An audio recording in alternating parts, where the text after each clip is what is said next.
Chapter 17, Jesus turns 13 and reads from the scriptures at temple, and Jesus as a storyteller. On the morning of the Sabbath, we walked to the temple. Jesus was already there with Mary and Joseph, waiting outside for others to be seated. He wore the robe the ladies had made for him. Joseph had already placed the symbols of the Star of David on his arm and the skull cap on Jesus' head. We wished Jesus a happy birthday, and then we went inside. Shortly, Jesus entered the temple, and there was a great hush. Not everyone believed that Jesus was the Messiah, but most of us did. After we left the temple, Mary invited us to come to their house for something to eat. While we were there, Mary introduced her to her cousin Elizabeth and her husband Zacharias. They had come to visit for Jesus' 13th birthday. Elizabeth had only one son, John. Apparently, he and Jesus were very close in age, with John being the older by only a few months. The boys got along very well.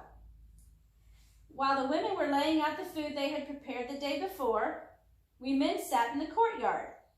We talked about our daily lives of fishing and carpentry. Zacharias was a priest and a very old man. He and Elizabeth had prayed for many years for a child, and God miraculously sent them a son, even though they were very much beyond the age of someone usually having children. Once we ate our meal, the children played their games. Jesus and John were having a contest to see who could use their slingshot better. Jesus was always good at this sport. Once Jesus won that contest, they started throwing their javelins. John was better at this sport than Jesus. He told us that he would probably be able to go hunting with this weapon. We just laughed at this boyish boasting. The evening came too quickly, it seemed, so we headed for our home to let Deborah get some rest. Little Amos fell fast asleep when we put him in the cradle, and Deborah went straight to bed. I decided to sit in the summer house and watch the boys some more. Jesus was sitting in the middle of a circle of some children outside his house. Jesus seemed to be a very good storyteller. I couldn't stand it any longer. I just had to see what he was saying. So I walked back near Jesus' house so I could hear. Jesus was telling of how Noah had built an ark so many years ago.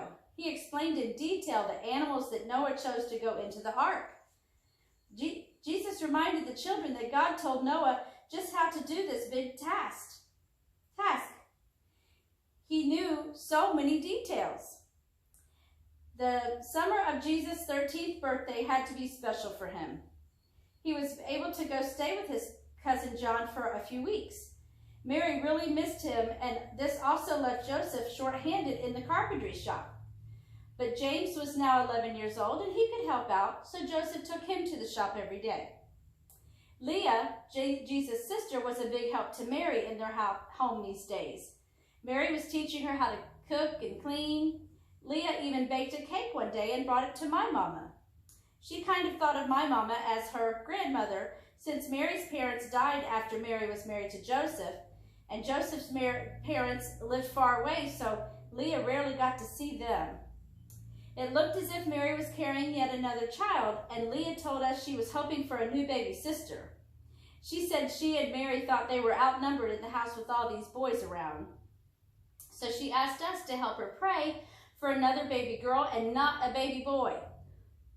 Jesus returned in just a few days, and his whole family ran to greet him when he entered the city. Little Joseph had the job of watching for Jesus to come through the gates, and when he saw Jesus coming, he jumped up and shouted. His family really loved Jesus. We all loved him and knew he was very special.